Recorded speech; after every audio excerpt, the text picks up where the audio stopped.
আউযু বিল্লাহি মিনাশ শাইতানির রাজীম বিসমিল্লাহির রহমানির রহিম।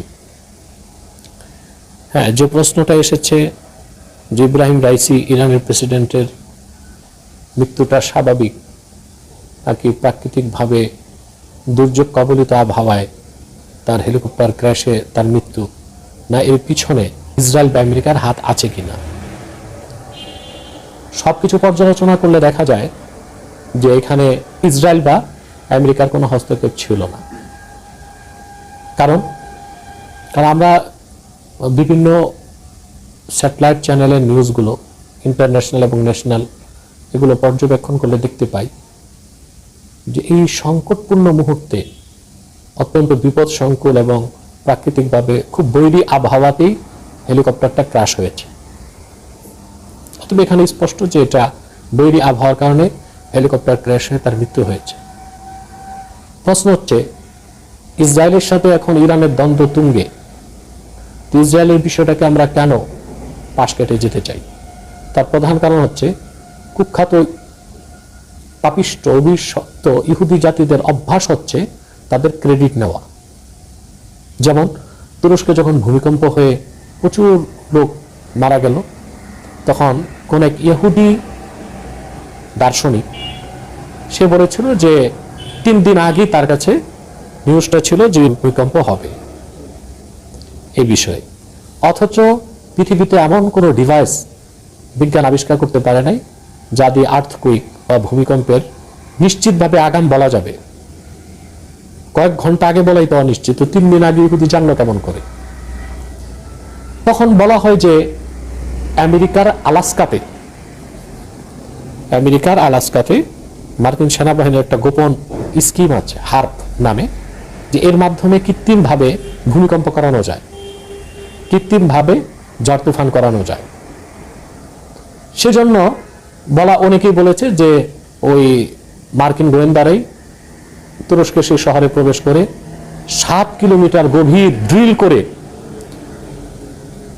একেবারে মাটির অনেক গভীরে যে ওখানে কিছু বোমা ফিট করেছে, তারপরে বোমা বিস্ফোরণের মাধ্যমে ওই টেকনোপ্লেটের মধ্যে কম্পন সৃষ্টি করে ভূমিকম্প করছে।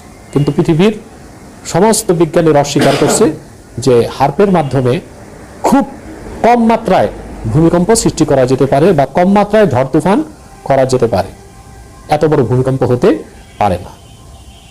আর এটা এখনো পরীক্ষামূলক, এটার বাস্তব রূপ দেওয়া আমেরিকার পক্ষে সম্ভব হয় নাই। তাই 3 দিন আগে যে ইহুদি পণ্ডিত তার ফেসবুকে দিয়েছিল যে ভূমিকম্প হবে, এটা কেন? এটা আসলে তাদের ক্রেডিট না। ভূমিকম্প হয়ে গেছে, কেউই জানতো না, কারো জানা নাই। যেহেতু ফেসবুক তাদেরই হাতে, তারা কৌশলে মানে ব্যাকডেট নিউজকে আপডেটকে ব্যাকডেট করা, এই বদমাশিগুলো ইহুদিরা ভালো জানে।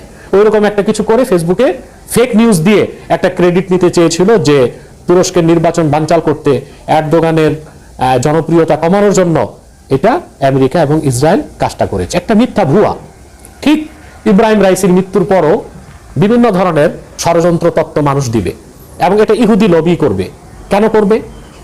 অন্যান্য মুসলিম নেতাদের মধ্যে আতঙ্ক সৃষ্টি করার জন্য, যে ইসরায়েলের বিরোধিতা করলে কেউ বেঁচে থাকতে পারে না। মুসলিম নেতাদের মধ্যে সাহস, উৎসাহ, উদ্দীপনা কমানোর জন্য ইহুদিরা না করে থাকলেও মিথ্যা প্রচার করবে। এইরকম যে ইরানের প্রেসিডেন্ট রাইসি ছিল কট্টর ইহুদি বিরোধী, ইসরায়েল বিরোধী, এই জন্য ইসরায়েল বা আমেরিকায় তাকে হত্যা করেছে। এটা হচ্ছে তাদের মুসলিম নেতাদের মধ্যে আতঙ্ক সৃষ্টির একটি মিথ্যা প্রপাগান্ডা, একটা মিথ্যা চক্রান্ত ইহুদিদের পক্ষে হতে পারে। তারাই বিভিন্ন নিউজ এজেন্সির মাধ্যমে বা তারাই তাদের সাজানো পেড এজেন্ট, বুদ্ধিজীবী, তাদের মাধ্যমে এইরকম কিছু তথ্য দিতে পারে মানুষকে, যা আমি একেবারে বিশ্বাস করি না এবং মিথ্যা। যদি তর্কের খাতিরে মেনে নেওয়া হয় যে ইসরায়েল কিংবা আমেরিকার পক্ষ থেকে ইব্রাহিম রাইসিকে পরিকল্পিতভাবে হত্যা করা হয়েছে, সেজন্য ইহুদি বা আমেরিকা কোনো ক্রেডিট পেতে পারে না, তাহলে তো আমি বলবো যে হত্যা করার জন্য ইব্রাহিম রাইসিকে যত অ্যাডভান্টেজেস দরকার ছিল ইব্রাহিম রাইসি তা তৈরি করে দিয়েছে আমেরিকাকে এবং ইসরায়েলকে। তার কারণ এই সংকটকালীন মুহূর্তে একটা বাদ উদ্বোধনে রাষ্ট্রপ্রধানকে যাওয়ার কি দরকার ছিল? 1, 2, রাষ্ট্রপ্রধান গেল কোথায়? আজারবাইজানের বর্ডারে। অথচ ইসরায়েলের সাথে আজারবাইজানের সম্পর্ক খুব গাঢ়, এবং ইসরায়েলের 70% তেল রপ্তানিটা আজারবাইজান থেকেই হয়। অতএব সে জেনে বুঝে আত্মহত্যার পথ তো বেছে নিল, এটাই তো আমি বলবো। তৃতীয়, সে ব্যবহার করছে 50 বছরের পুরনো আমেরিকার বেল কোম্পানির হেলিকপ্টার। একটা প্রেসিডেন্ট এইরকম আনসিকিউরড হেলিকপ্টার বা মডার্ন কোনো ডিভাইস নাই শত্রুপক্ষের কিছু ট্র্যাক করার, এটা ইউজ করবে কেন? অতএব যদিও বলা হয় ইরান, ইসরায়েল বা আমেরিকা এই কাজটা করছে, আমেরিকা বা ইসরায়েলের ক্রেডিট নেবার কিছু নাই, কারণ তাকে মারার সব ব্যবস্থা ইব্রাহিম রাইসি নিজেই করে দিছে।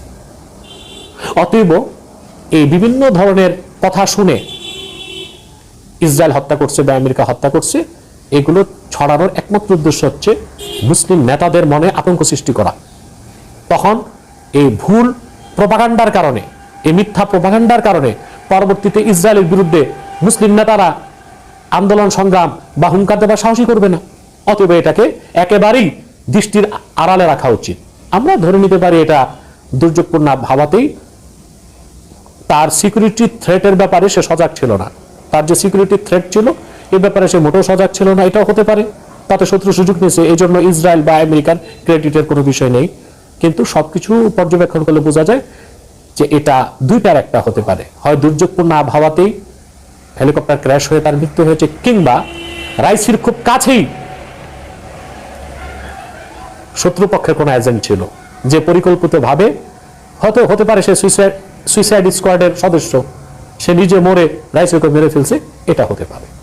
আমি এটা মনে করে থাকি।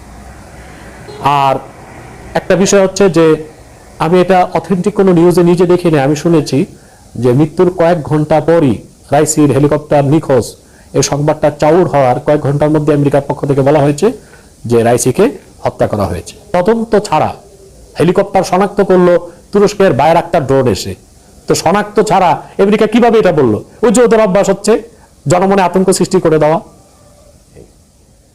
আপাতত আমি এতটুকুই বললাম।